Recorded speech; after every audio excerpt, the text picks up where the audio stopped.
작은 서점.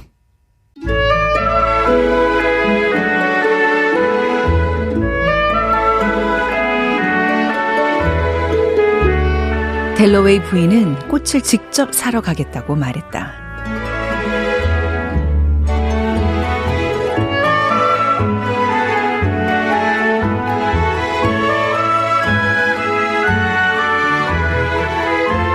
안녕하세요. 작은 서점 아나운서 최현정입니다. 버지니아 울프의 델러웨이 부인 첫 문장으로 열어봤습니다. 1923년 런던의 어느 여름날, 델러웨이 부인이 저녁 파티를 위해서 꽃을 사러 외출을 합니다. 저녁 파티를 하면서 자신의 과거 선택과 삶의 의미를 돌아보게 되는데요. 책에 대한 자세한 내용은 잠시 후 편집자의 방에서 만나보겠습니다.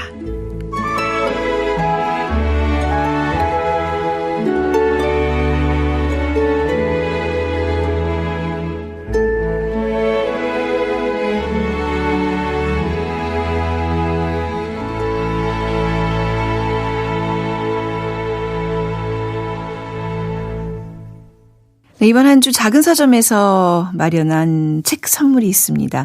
무속을 소재로 유쾌한 이야기를 만들었는데요.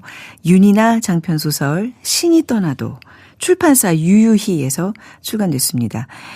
자, 책 받고 싶은 분들은 이번 주까지 작은 서점 인스타그램을 통해서 신청해 주시면 됩니다. 추첨을 통해서 배송해 드릴게요. 인스타그램에서 작은 서점 검색하시면 들어오실 수 있습니다. 그리고 작은 서점의 모든 방송은 다시 듣기 서비스가 되고 있습니다. 팟캐스트와 KBS 앱 콩을 통해서 만나보실 수 있으니까요. KBS 모바일 플레이어 콩 앱을 다운로드 받으셔서 이용해 주시기 바랍니다.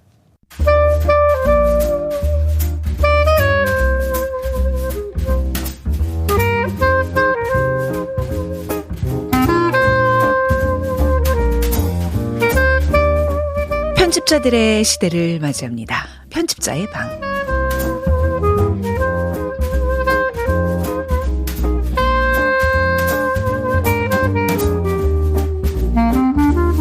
문학으로 떠나는 세계여행 해외 문학팀 두 분과 함께하겠습니다. 자, 민음사 편집자 두 분이에요. 유상훈, 김민경님 어서 오십시오. 반갑습니다. 안녕하세요. 안녕하세요. 네. 그냥 네. 이 녹음을 하러 올 때마다 네. 처음 안녕하세요 하가 제일 떨리는 것 같아요. 타이밍을 맞추기가 좀 늘 어렵다고 해야 되나? 네. 아니 두 분의 그 요즘 기세가 진짜 놀라울 정도로 그렇죠? 정말 잘 나가는 두 분과 이렇게 함께 하고 있는 게 저는 개인적으로 너무 영광인데 오늘도 좀 활약을 부탁드리겠습니다. 네. 자, 오늘 어떤 책 가져오셨어요? 네, 오늘은 버지니아 울프의 델러웨이 부인을 가져왔습니다. 네. 우리가 이 책 하자고 꽤 오래전부터 좀 얘기를 했었어요. 맞아요. 이 책이 이제 출간된 지 100주년이고, 그죠? 유상훈 네. 편집자님이 또 새로 이 책을, 네. 출간하는데 한 몫을 하신 거고, 네. 새로운 번역과 새로운 편집으로 100주년을 기념해서 나온 판본이라 네. 좀 더 애정이 가고 그리고 번역하신 임미애 선생님도 네. 굉장히 번역하는 게 어려웠지만 그래도 가장 버지니아 울프다운 작품이었다라고 얘기했죠. 원문 대조를 하면서 되게 의식의 흐름이라 여러 사람의 시점을 막 넘나드는데 최대한 원문에서 더 약간 복잡하게 되어 있는 걸 최대한 한글로 읽었을 때 좀 더 이해가 되도록 좀 더 분명하게 할 곳은 분명하게 하고 이런 식으로 해서 조금 더 쉽게 다가갈 수 있지 않을까 싶은데 이건 모르겠습니다. 독자분들의 제가 뭐 주변에 좀 영문학을 전공한 사람이 있으면 이거 영어를 읽으면 좀 더 쉬워 물어보고 싶은데 주변에 없어가지고 아무튼 이게 좀 아마 많은 분들이 시도를 했다가 좀 포기했던 그런 추억이 있는 작품일 것 같습니다. 근데 워낙 뭐 문학사적인 가치가 엄청난 책이고 뭐 우리가 역사상 가장 뭐 위대한 소설, 뭐 몇 선 안에 드는 이런 책이잖아요. 그래서 네, 꼭 맞아요. 한 번은 우리가 꼭 다뤄야 되는 책 드디어 왔습니다. 델러웨이 부인 시간입니다. 작가가 버지니아 울프 너무 유명한. 네, 사실 저희에게 너무나 친숙한 이름이지만 다시 한번 이 기회를 빌려 설명을 좀 해드리자면요. 네. 버지니아 울프는 1882년 런던에서 태어난 작가이고요. 본명은 에들린 버지니아 스티븐입니다. 아버지인 레슬리 스티븐이 영국 인명사전을 편찬한 당대 최고의 지식인이자 에세이 작가였는데요. 네.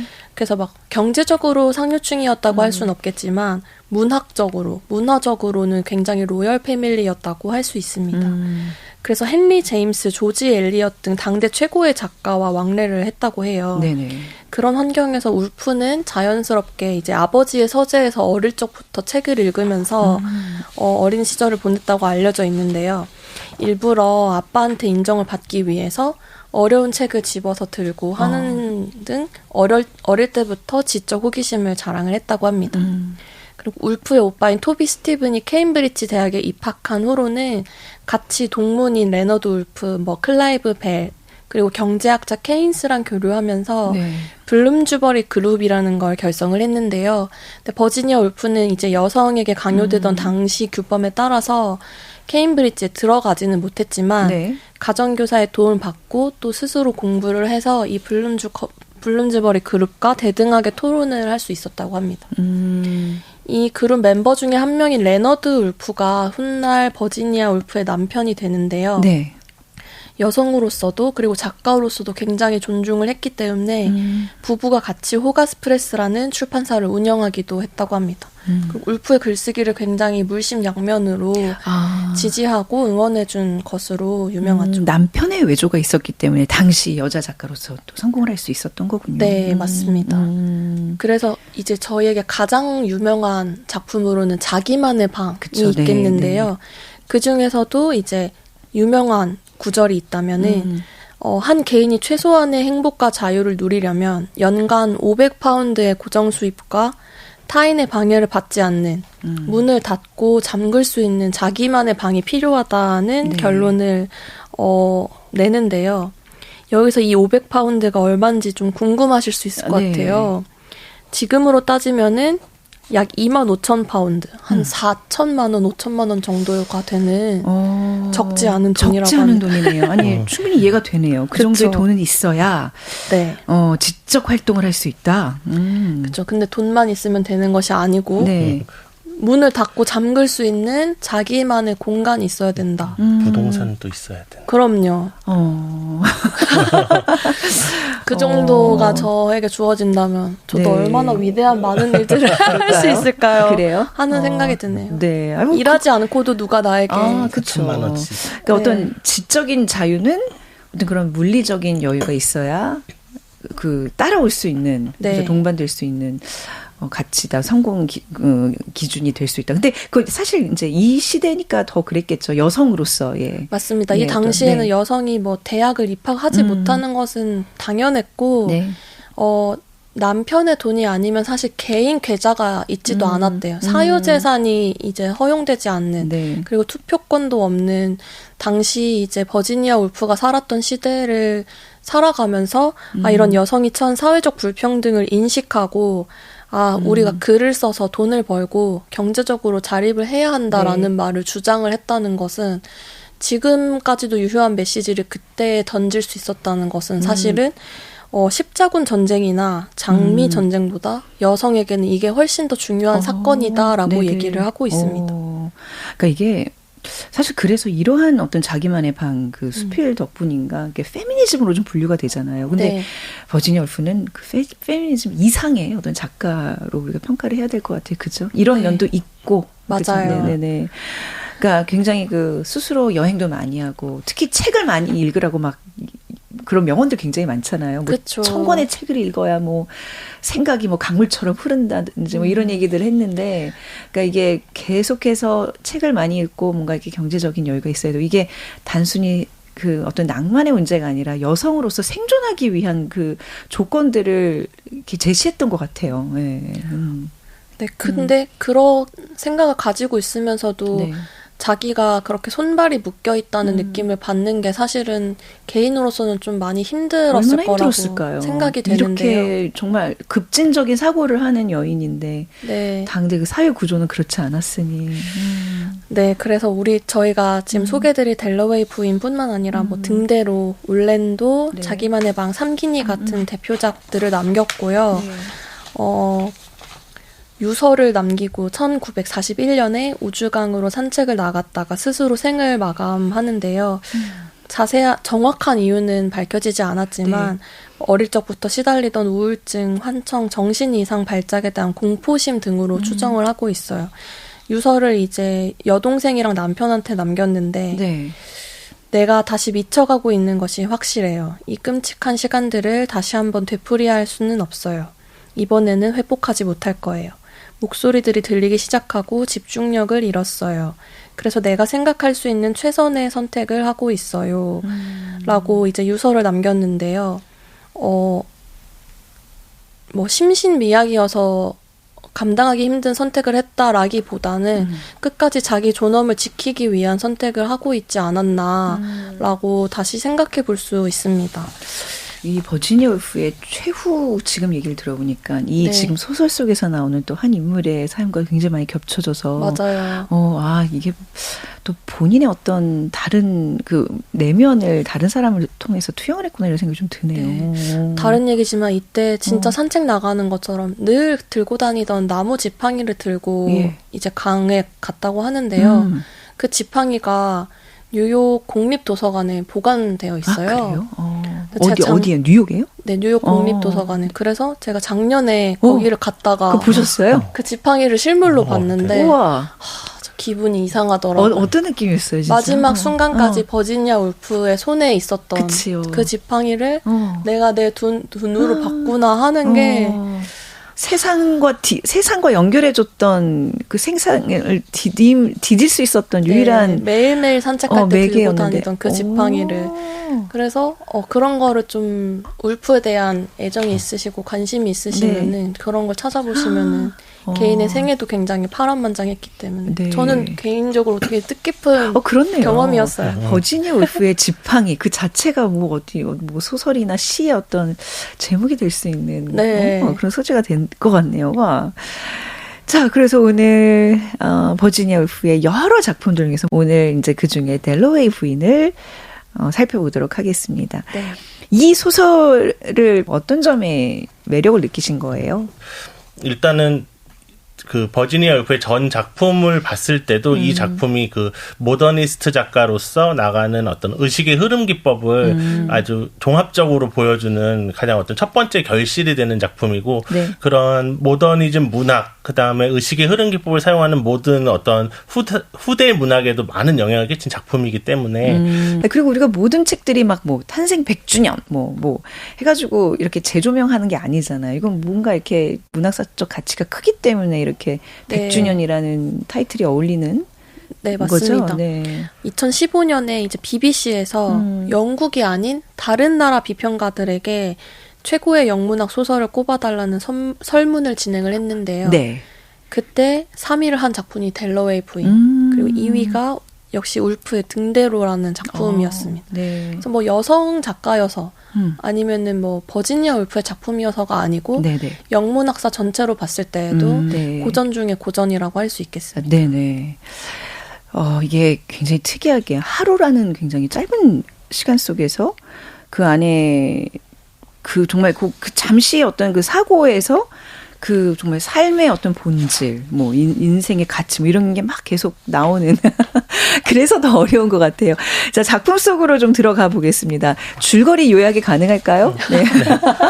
지난번 예수의 아들처럼 약간 줄거리를 요약하지만 굉장히 단순한 내용이기 때문에 일단은 그냥 어쨌든 전반적인 뼈대를 알려드리는 의미에서 말씀드리면 1923년 6월 무더운 여름날 클래리사 델러웨이는 저녁 파티를 준비하기 위해 꽃을 사러 길을 나섭니다. 런던을 배회하는 클래리사의 머릿속에선 지난날의 풍경과 어긋난 사랑, 회한, 안온하고 잔인한 현실이 복잡하게 교차합니다. 한편 1차 세계대전이 끝난 지도 벌써 5년이나 지났는데 여전히 사람들의 가슴속엔 저마다의 깊은 상흔이 남아있습니다. 파티가 한창 무르익던 와중에 클래리사는 포탄 충격 후유증으로 고통받던 전쟁 영웅 셉티머스 워런 스미스의 참담한 소식을 전해 듣고 클래리사는 이 일면식도 없는 참전 용사의 비극을 통해 연약한 삶의 의미와 도처에 존재하는 비애의 그림자를 새삼 돌아보는 내용이라고 보시면 되겠습니다. 딱 준비해 오신 줄거리를. 그 앞에, 저는 이제 그 앞에 막 그 산책하면서 런던 거리를 막 걸으면서 뭐 저기 지나가는 차에 뭐 여왕이 타고 있을까 뭐 이런 뭐 혼자 상상하고 뭐 이런 것들 있잖아요. 무슨 에드벌룬이 아니라 그 뭐 비행기가 이제 막 뒤에 그 글씨를 쓰는 뭐 그런 하늘의 광경도 보고 온갖 그 관찰하는 그 장면들이 굉장히 길었거든요. 근데 그거를 다 제거하고 딱 그렇게만 해놓으시면 예, 되게 심플한 읽기 쉬운 작품 같은데. 네, 정말 하루 동안 델러웨이 부인이 파티를 준비하면서 예.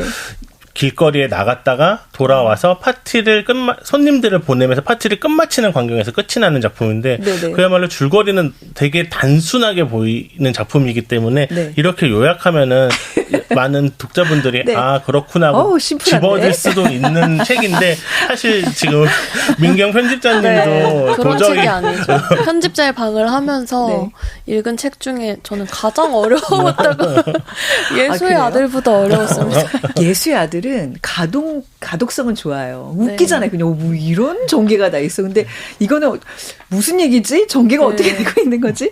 그러니까 그런 것 같아요. 그러니까 우리가 흔히 아는 소설들은 어떤 주인공이 있고 주인공이 어떤 난관에 부딪히면 그걸 막 이겨내고 맞아요. 해서 기승전결이라는 게 있는데 이거는 그런 게 없잖아요. 이게 바로 네. 모더니즘인 거잖아요. 사건도 네. 없고 네. 한 사람의 심리를 쭉 따라가는 것도 아니고 이제 여쭤보니까 20명이 넘는 시점에 의식을 넘나들기도 하면서 상념들을 전개해 나가는데 네. 그 전환이라는 것이 너무나 급격하고 공감을 하려고 하면은 다시 전환이 되고 하는 그런 것들이 네. 사실은 솔직히 말씀드리면 읽기에 그렇게 쉬운 작품은 아니고 난해한 작품이죠. 난해하죠. 그게 모더니즘이라고요. 그렇죠? 의식의 흐름 기법. 우리 학교 다닐 때 배우잖아요. 네. 그런데 근데 한편으로는 제가 이걸 편집해서 그런지 몰라도 저도 이제 독자로서는 마냥 약간 좀 난해하고 어렵다라는 어떤 선입견이 있었는데 이번에 진짜 문장 단위로 읽었을 때 이 작품이 가진 어떤 다 그 개개인마다의 위기와 상처와 그리고 그런 어떤 그 한 사람의 역사들이 단 하루 동안의 시간이고 제한된 그 글줄 내에서 모두 묘사가 되고 나중에는 하나의 어떤 그 모든 이들의 어떤 그 역사적 상흔이나 이것들이 네. 하나의 그 버지니아 울프가 만든 하나의 이야기, 거미줄 같은 이야기가 들어 올려지면서 종합되는 순간이 있거든요. 그걸 보면서 막 진짜 너무 소름이 돋아서, 진짜 이제 누가 물어보면 항상 델러웨이 부인 최고의 작품이다라고 저는 맞아요. 말하고 다니죠. 늘 그러셨어요. 저한테도 이 선정하기 전에도 꼭 읽어보셔야 된다. 정말 최고다 얘기를 해주셨거든요. 그러니까 저는 이걸 평가하는 우리 유상원 편집자님의 그 단어들이 되게 멋있었어요. 그러니까 뭔가 이렇게 거미줄처럼 엮여 있는 게 그 들어 올리면 진짜 모든 사람들이 다 엮여서 이게 한 묶음으로 이루어지는 작품. 그러니까 정말 씨줄과 날줄이 정말 촘촘하게 엮여 있는 그 작품. 근데 그만큼 또 이 많은 사람들의 인물의 내면 심리를 굉장히 치밀하게 묘사를 하고 있잖아요. 그런 거에 대한 좀 평가는 어떻게 보시는지. 네.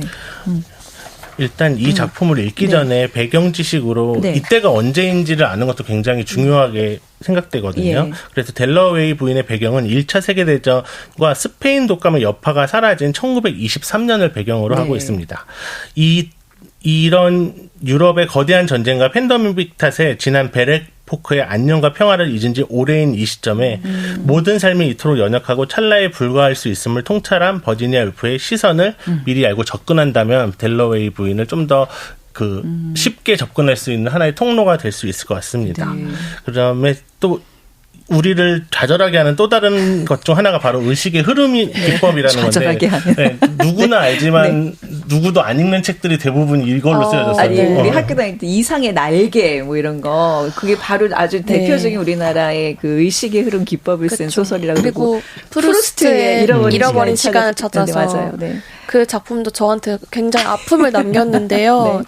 역시 의식의 흐름 기법으로 유명한 명작인데 스완네 집 쪽으로가 1권이잖아요. 여러 권이 아직도 스완네 집 못 가고 있는 정말 여러 번 시도를 했어요. 제가 4번, 5번 시도를 했는데도 페이지가 좀채 넘어가지 않는 저에게 문학적 좌절을 안겨준 작품들이 다 의식의 흐름 기법으로 쓰여진 작품이더라고요. 제임스 조이스의 젊은 예술가의 초상 같은 작품도 그렇고요. 의식의 흐름 기법은 우리가 왜 예전에 저희는 이제 그 뭐 연애할 때 연애 편지들을 좀 썼던 세대예요. 그 손글씨로. 그러니까 이제 뭐 SNS니 뭐 문자 이런 게 안 되니까 뭐 이제 예를 들어서 남자친구 여자친구가 뭐 해외에 좀 오래 간다 그러면 그 해외 그 우편에다가 길게 이렇게 뭐 써서 보내요. 그래 몇 달 만에 이제 그 소식을 들을 수 있는 그런 세대잖아요. 근데 그때 제가 썼던 기법이 바로 의식의 기법이었어요. 버지니아 울프의 의식이란 말이죠. 거기를 우리가 따라가야 된단 말이죠. 네, 그래서 개인적으로는 이제 의식의 흐름이 기법이라고 하면은 말씀해주신 뭐 프루스트, 조이스, 그 다음에 제가 개인적으로 굉장히 좋아하는데 추천하면 모두 절레절레하는 헨리 제임스 이런 작가들이 선보이는데 이거 진짜 그냥 이거를 뭐랄까 진짜 거의 체험하듯이 읽지 않으면은 좀 진짜 이 의식의 흐름이 머릿속에서 다 이렇게 그 모래알처럼 흩어지거든요. 맞아요, 그래서 약간 집중을 할 수가 없는 게 사실이긴 한데 어쨌든 이 기법으로 걸작으로 남은 작품들을 보면은 그와 같은 중구난방 속에서 그러니까 우리 인간의 삶 자체가 되게 중구난방이고 줄거리가 없고 사실은 되게 우리의 삶이란 흐름 자체가 어떤 줄거리 없이 흘러가다가 끝나는 거잖아요. 그러니까 인간 삶을 자체를 반영한 글쓰기로서 이걸 생각하면서 보면은 우리가 얼마나 그 역사적인 그 흐름에 속해 한 사람의 인간이고 얼마나 또 시대적으로 공감대가 있는 어떤 사건과 다 결부되어 있음을 또 되돌아볼 수 있게 하는 장치라고 생각하는데 이 의식의 흐름 기법이 그 작법 자체가 인생에 대한 메타포인 거예요. 예, 그래서 제가 볼 때는 이번에 델러웨이 부인도 보다가 진짜 소름 끼쳤던 게 정말 20명이 넘는 사람들의 맞아요. 의식을 넘나들어요. 그래서 정말 이렇게 주인공과 몇몇 주요 인물도 있지만 정말 아까 말씀했듯이 그 왕이 행차하는 무슨 행사 때 모여있는 군중들의 머릿속을 한바탕 훑고 지나가거든요. 맞아요. 왜냐하면 옛날 예전에 그 발자크식 소설이었다면 절대 묘사가 안 돼. 진짜 부수적이고 부수적인 수준도 아니라 그냥 지나가는 행인 정도의 사람들의 머릿속까지 다 훑고 지나가는 장면이 있는데 이게 굉장히 읽는 사람들한테 어렵게 느껴지지만 한편으로는 이 모든 그 주인공이든 부수적인 사람이든 그냥 행인이든 어쨌든 1923년 그날 바로 그 1차 세계대전의 그 어떤 상처와 그다음 팬데믹이 훑고 지나간 어떤 상실감 이런 것들을 다 가슴속에 가지고 있는 것들이 그 모든 인간들의 하나의 흐름 속에 결부되어 있다는 것을 보여주면서 아까 말했듯이 모든 사람들의 그 어떤 의식의 흐름이 거미줄처럼 이어져 있다가 맨 마지막 순간에 그 거미줄을 싹 들어 올리면은 하나의 거대한 역사가 되는 거예요. 단 하루 동안의 시간이지만. 그래서 그걸 보면서 어떻게 이렇게 정교하게 글을 쓸 수가 있을까라는 생각을 하면서 그러니까 대부분 의식의 흐름 기법을 빙자한 이상한 작품들도 물론 있어요. 정리가 안 돼. 하지만 이거는 정말 제 연애 편지 같은 거. 그러니까는 뭐 그림 대충 그리고 나서 이건 추상화야라고 주장하는 사람들이 있는 것처럼 우리가 뭐 미술 씨가 대충 그리고 이거 추상화야 그러는 것처럼 그런 작품도 물론 있어서 더 혼란을 가중시키는데 일단 이 버지니아 울프가 선보인 이 의식의 흐름은 정말 최고의 의식의 흐름이라고 생각이 돼서 그 의식의 흐름을 한번 맛보고 싶다면 반드시 읽어봤으면 했으면 좋겠다고 생각이 듭니다. 편집자여서 그런지 지금 교통 정리를 너무 잘해 주시네요. 저도 그 얘기를 듣고 보니까 제가 좀 잘못 오독한 게 아닌가 싶어요. 그러니까 이 의식의 흐름 기법으로 쓰여진 작품들은 서핑하듯이 파도를 타듯이 다음 파도를 타야 하는데 좀 가볍게 물 한 방울 안 묻히고 나는 그냥 바다로 지나가고 싶었구나.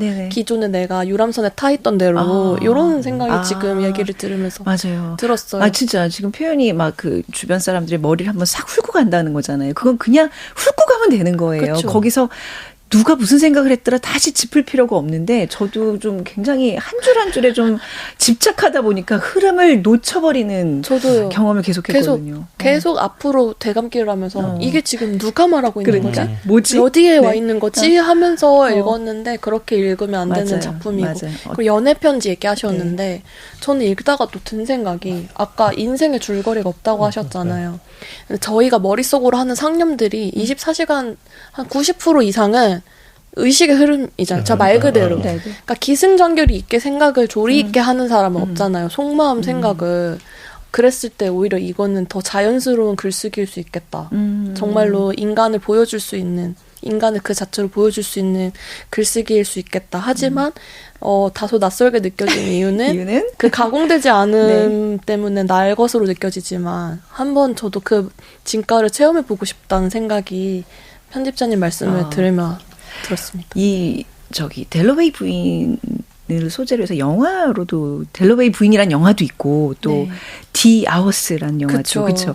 혹시 이 소설이 좀 어렵다는 분들은 영화 한 편 보고 다시 이 작품을 접하면 좀 수월할까요? 어떻게 생각하세요? 제가 전형적으로 델러웨이 부인이 그 대학생 시절 그 영화가 되게 예전에 나왔잖아요. 디 아워스가 개봉할 때 봤었는데 아무튼 그 대표적으로 딜러웨이 부인이 안 읽혀서 영화로 먼저 체험을 해봐야겠다고 해서 봤던 게 디아워스였는데 그때 물론 영화 자체로도 다 이해가 되고 버지니아 울프가 또 어떤 우울증에 시달리다가 뭐 나쁜 선택을 했다는 것도 다 알고 있지만은 결과적으로 이걸 보고 나서 다시 보니까는 너무 색다른 거예요. 그래요? 왜 하필 마이클 커닝햄이 델러웨이 부인이라는 것을 그 자기 작품의 뼈대로서 시공간을 초월하는 어떤 하나를 묶어주는 뼈대로서 이걸 선택했을까를 생각해 봤을 때 그냥 거기서 맨 마지막, 그러니까 요즘 시대에 해당하는 그 메릴 스트립이 하는 역할이 클레리스잖아요, 이름이. 그리고 델러웨이 분이랑 놀림을 받고 그 친구한테. 그러니까 그런 것들이 그냥 하나의 그냥 상식처럼 다가왔었는데 이제는 그 모든 것들이 다 어떤 식으로 그 감정과 그 의식을 다 이제 의도해서 이제 넣는지를 알게 되니까 너무 소름 끼쳤어요. 책을 한번 읽고 영화를 다시 보시면 좋다. 네, 책을 실패했더라도 영화 보고 다시 한번 도전하시라. 오히려 그러니까 영화로 한번 용기를 얻고 나면 다시 한번 들어갈 자신감이 생길 수도 있는. 네, 디아워스 보셨어요, 김민경 네, 기자님? 저도 정말 예전에 보긴 했지만 그 니콜 키드먼이 연기한 버지니아 울프가 저는 아직도 버지니아 울프를 떠올릴 때 니콜 키드먼 선배님. 그 비주얼로 떠올리긴 하거든요. 그래서 저도 뭐 너무 예전에 봤지만 너무 좋아하는 영화고 강렬한 인사로 남아 있는데요. 꼭 이 책을 완독하고 다시 한번 그 영화를 보고 싶다는 생각이 드네요. 네, 그러면 여기서 영화 디아워스를 기억하시는 분들을 위해서 영화 속의 한 곡을 좀 띄워드리도록 하겠습니다. 필립 글라스가 만든 디아워스 OST 중에서 한 곡 골라봤습니다. 메인 테마 The Hours 들어보겠습니다. 자, 오늘은 영국 런던이 배경이 된 버지니아 울프의 델러웨이 부인 소개해드리고 있습니다. 사실 이제 우리가 저희 작은 서점 오프닝에서 항상 그 첫 문장을 소개해드리는데 델러웨이 부인은 꽃을 직접 사러 가겠다고 말했다. 그러니까 이게 꽃이라는 게 한 송이가 아니잖아요. 꽃을 산다는 거는 이 꽃, 저 꽃 이렇게 모아서 다발을 만드는데 약간 이 소설 자체도 이 사람 저 사람의 의식들을 다 모아서 한 다발로 해서 작품을 만든. 그래서 저는 이 첫 문장이 뭔가 이렇게 되게 의미심장하지 않나. 그래서 굉장히 중요하다고 생각을 했었어요. 아닌 게 아니라 그 버지니아 울프 단편선이라고 책이 있는데 거기에 한 서너 편이 바로 델러웨이 부인의 밑바탕이 되는 단편들이 있어요. 사실 그 어떻게 보면 되게 조각조각 어떤 습작이라고 해야 될지 실험이라고 해야지 했던 것들을 하다가 한데 모은 게 바로 이 작품이기 때문에 정말 말씀하신 대로 하나하나 다 각기 다른 꽃들이 하나의 다발을 이루는 과정 자체가 반영되어 있다고 볼 수 있을 것 같아요. 꽃다발, 꽃, 파티. 근데 이런 그 글쓰기 좀 우리나라 사람들에게 좀 더 편안하게 달리 좀 번역했으면 어땠을까라는 생각이 드는데 그건 좀 어떤 이 본 작품을 좀 훼손하는 일일까요? 그 버지니아 울프의 대부분의 작품들이 가지는 가장 큰 어떤 재미와 그다음에 그 독서의 가치는 바로 이 난해하고 이상한 문장을 겪는 데 있거든요. 예를 들어서 뭐 엽기 떡볶이를 먹는데 너무 맵다고 고추장을 아예 안 써버리면 그게 엽기 떡볶이가 안 되는 것처럼. 그쵸. 거기다 크림 섞어서 로제를 만들면 장르가 달라져 버리듯이. 그러니까 그 어떤 빨간색을 유지해야지 결국 그 떡볶이가 되는 것처럼 약간 이 문장 자체를 다 이렇게 어렵다고 다시 재조립하면 그건 더 이상 울프의 작품이라고 볼 수는 없을 것 같습니다. 맞습니다. 네. 괜한 투정을 한번 부려봤습니다. 저는 공감합니다. 네. 아니 그분 이제 델러웨이 부인이 워낙 명작이고 가치가 뛰어나다고 하는데 좀 함께 읽어볼 만한 울프의 다른 작품. 뭐가 있을까요? 저는 단연 자기만의 방을 꼭 한번 읽어보시기를 추천드리고 싶은데요. 그 작품도 역시 의식의 흐름으로 쓰였지만 네. 그래도 그나마 메시지가 명확하고 논픽션이기 때문에 버지니아 울프가 하고 싶었던 말, 정확하게 하고 싶었던 말을 굉장히 직접적으로 하고 있는 작품이거든요. 그거를 꼭 한번 읽어보셨으면 좋겠다고 생각을 하고요. 내용은 이제 가상의 연설을 하기 위해서 버지니아 울프가 연설을 이제 준비를 하려고 옥스퍼드인가 가상의 어떤 대학교 도서관을 들어가려고 하고 있어요. 또 걸어가고 있어요. 네네. 근데 어떤 이제 노신사가 누구 허락을 받으셨나요? 여성은 혼자 들어갈 수 없습니다. 네네. 라고 얘기를 하는 거예요. 여성 대학생들, 여성을 위해서 연설문을 쓸어가는 여자가 그 연설문을 준비하기 위해서 도서관을 들어가려고 해도 한계가 있다. 우리는 여기서부터 시작해야 된다.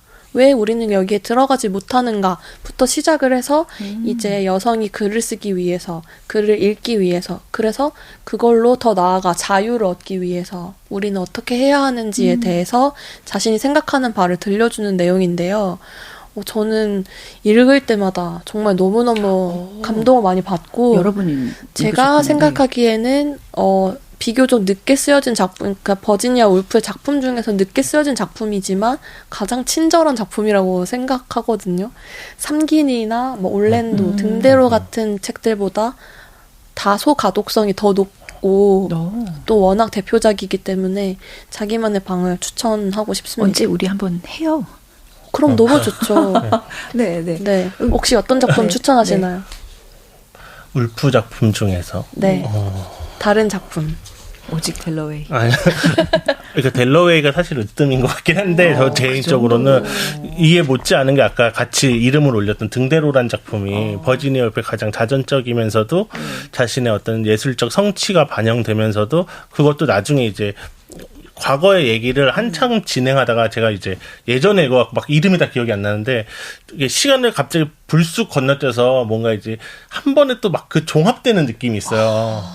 이게 막 울고 불고 이런 게 아니라 그냥 너무 잔잔히 흐르는데도 불구하고 사실 그게 아름다웠구나라고 불현듯이 자각하게 되는 그 순간이 있거든요. 그거를 정말 절묘하게 잘 표현한 작품이라서 정말 정말 울프가 아니면 줄 수 없는 그런 또 그 어떤 감격과 감동을 주는 작품인 것 같습니다.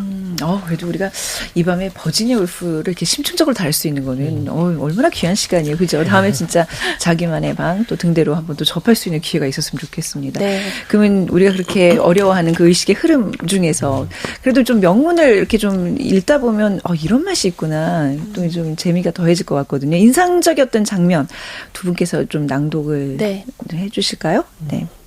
사실 이 책이 막 계속 밑줄을 치는 약간 잠언록 같은 책은 아니어가지고 되게 이제 고를 때 고심을 했는데 개인적으로는 저는 이 작품에서 septimus란 인물이 거의 클레리사와 필적할 만큼 중요한 인물이라 생각되어서 그가 이제 그 어떤 전쟁 후유증으로 고통을 받는 와중에도 살기 위해 몸부림치는 장면을 한번 읽어보겠습니다. 네네.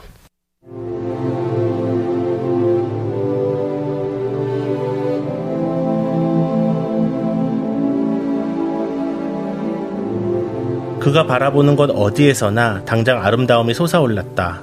밀려오는 바람에 떨리는 이파리 하나를 지켜보는 일은 절묘한 즐거움이었다. 제비들은 하늘 높은 곳에 급강하고 방향을 틀고 안팎으로 돌진하고 빙빙 돌아대면서도 마치 고무줄에 묶여있는 듯이 언제나 완벽하게 목빛을 제어했다. 파리들이 오르내렸고 햇빛은 장난치듯이 여기저기 이파리에 반점을 찍거나 순전히 다정하게 연한 금빛으로 눈부시게 물들이기도 했다. 이따금 어떤 소리가 자동차 경적이겠지? 풀줄기 위에서 성스럽게 울렸고 고요하고 온당하고 실로 일상적인 것들로 이루어진 이 모든 것들이 지금의 진실이었다. 아름다움이 지금의 진실이었다. 아름다움은 어디에나 있었다.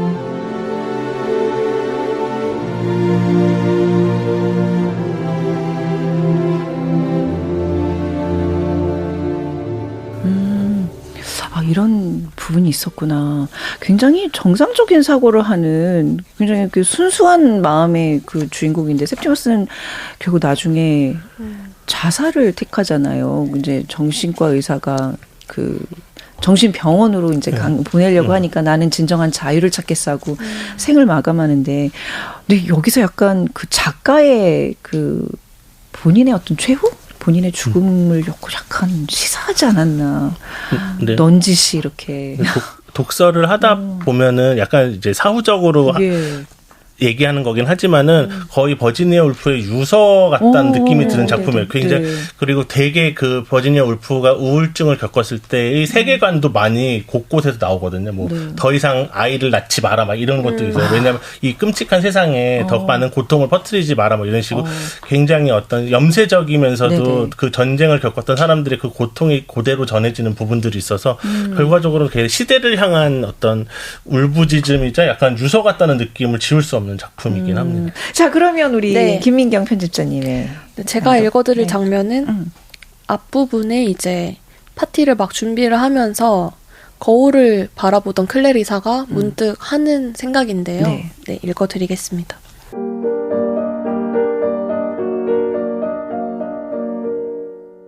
한 점에 그녀의 전 존재를 집중하자 바로 그날 밤에 파티를 열 여자 클레리사 델러웨이, 자신의 섬세하고 발그레한 얼굴이 보였다. 수백만 번이나 자기 얼굴을 보았고 그때마다 똑같이 눈에 보이지 않게 위축되곤 했었다. 그녀는 거울을 들여다볼 때 입술을 오므렸다. 얼굴을 뚜렷이 보이게 하려고. 저것이 그녀 자신이었다. 뾰족하고 화살 같고 확고한. 자신이 되기 위해 약간의 노력을 기울이고 세상의 요구에 적당히 순응하며 여러 부분들을 모아 만든 그녀 모습이 바로 저것이었다. 오로지 세상에 내보이기 위해 얼마나 다양하고 상충하는 부분들이 서로 결합하여 하나의 중심, 하나의 다이아몬드, 하나의 여자를 만들어냈는지는 그녀만이 알고 있었다.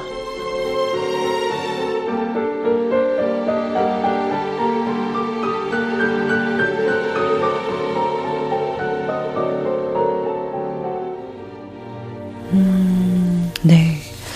저는 버지니아 울프의 어떤 너무나 위대한 점 중에 하나라고 생각하는 점이 의식의 흐름 너무 난해하고 내가 클레리사 부인의 의식에 어떻게 호응할 수 있을까 하면서도 순간순간 이런 부분들이 정말 여자라면 거울을 보며 한 번쯤은 했을 만한 생각들을 자아내는 진짜 보편적인 공감의 순간들이 있거든요. 네. 근데 지극히 개인의 한 하루 속에 일어나는 의식의 흐름을 이야기하면서도 사실은 뭐 septimus와도 공명할 수 있고 그 사회 전체와도 시대상과 공명할 수 있고 더 나아가서는 미래의 독자들에게도 공감을 자아낼 수 있는 아주 소탈한 부분까지도 얘기할 수 있다는 게 저는 진짜 위대한 점이라 생각해서 이 부분이 되게 좋았어요. 그 거울을 볼 때 무심결에 네네. 거울이라는 건 진짜 저만 거울 앞에 서 있고 딱 혼자서 보는 되게 개인적인 행위잖아요. 네. 근데 그렇게 아주 개인적인 행위를 할 때에도 사회적인 시선을 신경 쓴단 말이죠. 거울 속에 내 모습을 조금 좋게 보이기 위해서 약간 각도를 바꾼다든지 네네. 뭐 웃어 보인다든지 근데 그걸 하면서도 근데 나는 이렇게 개인적인 부분 그리고 사회가 바라보는 내 자신까지 모두 합쳐져서 나는 내 자신을 만들었어라고 다시금 자신을 생각하는 그런 순간들이 진짜 찰나여서 사실은 저도 그런 생각을 하는지를 몰랐는데 네. 이걸 읽고 나니까 우리 모두가 사실은 여성들이 거울 앞에서 매일매일 그러고 있지 않나 하는 생각이 들면서 네네. 참 좋았습니다. 그러니까 뭐 비단 여성뿐만이 아니지만 당시에 이제 여성들 입장에서는 나의 신분이 바뀌는 계기가 되는 게 결혼이잖아요. 맞아요. 나의 첫사랑 낭만적이고 정말 나의 그 모든 마음을 다 온전히 터놓고 교류할 수 있는 그 첫사랑이 있었어요, 피터라고. 근데 그 그쵸. 사람 대신 어떤 상류층의 나를 편안한 그 노후까지 이끌어줄 수 있는 그 남자를 선택하면서 이제 얘기가 이렇게 그 이제 이 사람은 다른 길을 걷게 되는 거잖아요. 근데 결국은 이 파티 때 그 첫사랑을 계속 이렇게 떠올리면서 내 삶이 과연 이게 행복했던가, 진정성이 있었나, 계속 후회한다 그래야 될까요? 그러면서 또 현재의 자기 모습에 이 파티를 주재할 수 있는 자기 그런 지위에는 또 고마움을 느끼고, 누구나 그 시대, 그러니까 그 나이가 되면 갖는 자기의 어떤 과거에 대한 회한 같은 게 좀 있는 것 같아요. 네, 그러면서도 그때 결혼 안 해서 천만다행이었다 이런 생각도 하잖아요. 그런 생각도 하죠. 여러 가지 생각들을 하는 네. 게 진짜 정말 너무 현실적이잖아요. 그렇죠. 너무 현실적이었어요. 그래서 진짜 언뜻 정말로 현실적인 부분들이 반짝반짝 거리는 것처럼 지나가지만 전반적으로 난해하지만 네. 순간순간 이 그러니까. 책에서 누구나 공명할 수 있는 자기만의 문장을 찾아가실 수 있을 것 같아요. 그러니까요. 나는 누구지? 내 삶엔 정말 진정성이 있는 건가? 내 내면에는 무엇이 있지? 한 번쯤 이렇게 이 델러웨이 부인이 돼서 나를 조금 더 반추해 볼 수 있는 시간도 좀 되지 않나 싶어요. 네. 이게 두 분이 이렇게 거리를 걸으면서 막 내 과거와 조우하고 이렇게 막 상념에 빠져들고 이런 적 있으세요? 그럴 때가 좀 있지 않아요? 그게 네. 흔히 말하는 MBTI에서 N 성향이라고 그래요? 하잖아요. 그래요? 전 사실 너무 그게 심해서 그래요? 그걸 안 하면 그럼 무슨 생각을 하는지 조금 진짜 거리를 걷거나 대중교통을 탈 때 많이 생각을 하시는 딴 생각을 안 하는 분들은 그럼 어떤 생각을 하시는지가 역으로 궁금해요. 몇 분 남았지? 막 그런 거. 도착할 때 저기 지하철 몇 호선 갈아타야 되는가 계속 저는 갈 길에 대한 그 학습? 뭐 먹지? 아까 먹었던 거 내가 계산 잘했나? 뭐 약간 그 정도. 근데 이 여자 주인공은 정말 자기 인생을 딱 한꺼번에 하루에 한 시간에서 돌아보잖아. 그런 스타일이구나 우리 김민경. 아니 생각해보니까 그 군중들의 마음을 읽어내는 것도 공감이 되는 게 전 지하철에서 맞은편에 앉아있는 분을 상상해요. 저 사람 어떤 그래요? 직업이고 어떤 역에서 탔으니까 아마 이런 직업이겠지. 저 옷은 이렇게 입었겠지. 진짜로요? 하다가 또 다시 넘어가는 거죠. 듣고 있는 노래 속의 주인공이 만약에 나라면 이거네, 그렇게 이 빠지다가 작품이네. 10년 전에 근데 내가 그 말을 왜 했을까? 이런 식으로 진짜 저만 알 수 있는 그 서사로 네네. 빠지면서 늘 계속 생각에 잠겨 있고 자기 직전까지도 그런 생각을 하다 자거든요. 유상훈 편집장님도 어떠세요? 약간 이런 거 하실 것 같아요. 비슷한 편집자들은 다 이런 과들밖에 없을 텐데. 내 의식의 편집은 안 되지만. 그래서 그런 사람들밖에 없긴 되잖아. 한데. 그리고 맞아. 한 가지 더 말씀드리고 싶은 건 갑자기 아까 말씀해 주시다가 떠올랐는데 일단 이 델러웨이 부인 클레리사의 어떤 심리 의식의 흐름이 아주 시공간을 넘어서 정교하게 펼쳐지는 것도 백미이긴 하지만 아까 막 septimus 같은 사람이 갑자기 이제 들어가잖아요. 그러니까 이를테면 예전 뭐 졸라나 이제 자연주의자들은 어떤 역사적 사건에서 상처받고 피해 입은 어떤 약자들을 사실은 관찰하듯이 되게 묘사를 했는데 이제는 사실은 어떻게 보면 그렇게 그 클래리사 델러웨이라는 중산층 이상의 어떤 고관의 아내가 될 수 있는 평화롭게 살아가는 마치 전쟁도 없었던 것처럼 살아가는 사람 주변에 하녀들 그다음에 돈을 벌어야 되는 하녀들 막 그다음에 셉티머스처럼 고통받는 참전 용사 그리고 정말 그 독일 혈통이라는 이유로 그 기숙학교 교사 자리에서 잘린 그 도리스 킬먼이라는 가정교사가 있잖아요. 크릴레리스가 되게 혐오하는 그러니까 그런 사람들의 얘기를 도처에 넣어놓으면서 그 사람들을 어떤 막 쥐잡듯이 분석하는 게 아니라 갑자기 마이크를 남긴 것처럼 그러니까 물론 1인칭으로 하는 건 아니지만 그 사람의 심리를 다 파고들면서 그 흐름을 찾아냈다는 게 사실 엄청 대단한 점이라고 생각하거든요. 그러니까 그래서 그런 것들이 다 이렇게 조금씩 들어있는 것이 어떻게 보면은 되게 역사적인 소설을 쓰려는 어떤 야심을 자기만의 방식으로 풀어낸 것 같아서 그 정교함에 또 한 번 놀랐던 것 같습니다. 그런 가치를 또 이 자리에서 이렇게 잘 분석해서 저희한테 정말 꼭꼭 씹어서 떠먹여주는 지금 수준으로. 근데 오늘 대화가 정말 좋았어요. 저는 이거를 그러니까 그 담당 편집자의 얘기를 들으니까 이 책이 좀 더 쉽게 읽힐 수 있을 것 같아서 정말 도움이 됐습니다. 언젠가는 다시 한번 도전해보고 싶은 책. 영화도 있고요. 우리 이 한 시간의 어떤 그 다시 듣기를 통해서 조금 더 편안하게 버지니아 울프의 델러웨이 부인을 접할 수 있는 기회가 되길 바랍니다. 자, 오늘은 영국 런던으로 여행을 떠나봤습니다. 버지니아 울프의 델러웨이 부인 소개해드렸고요. 두 분과는 여기서 인사를 나눠야 될 시간이에요. 두 분 감사합니다. 더 얘기가 막 이제 문이 튀어있는데 아깝네요. 다음에 또 버지니아 울프 또 다룰 때 또 얘기 나누도록 하죠. 조니 미첼의 보스 Sides Now 띄워드리면서 이 시간 마무리할게요. 민음사의 김민경, 유상훈 편집자님, 네, 살펴가십시오. 네, 다음 시간에 뵙겠습니다. 감사합니다. 작은 서점도 오늘 문 닫겠습니다. 지금까지 아나운서 최원정이었습니다. 고맙습니다. Rose and flow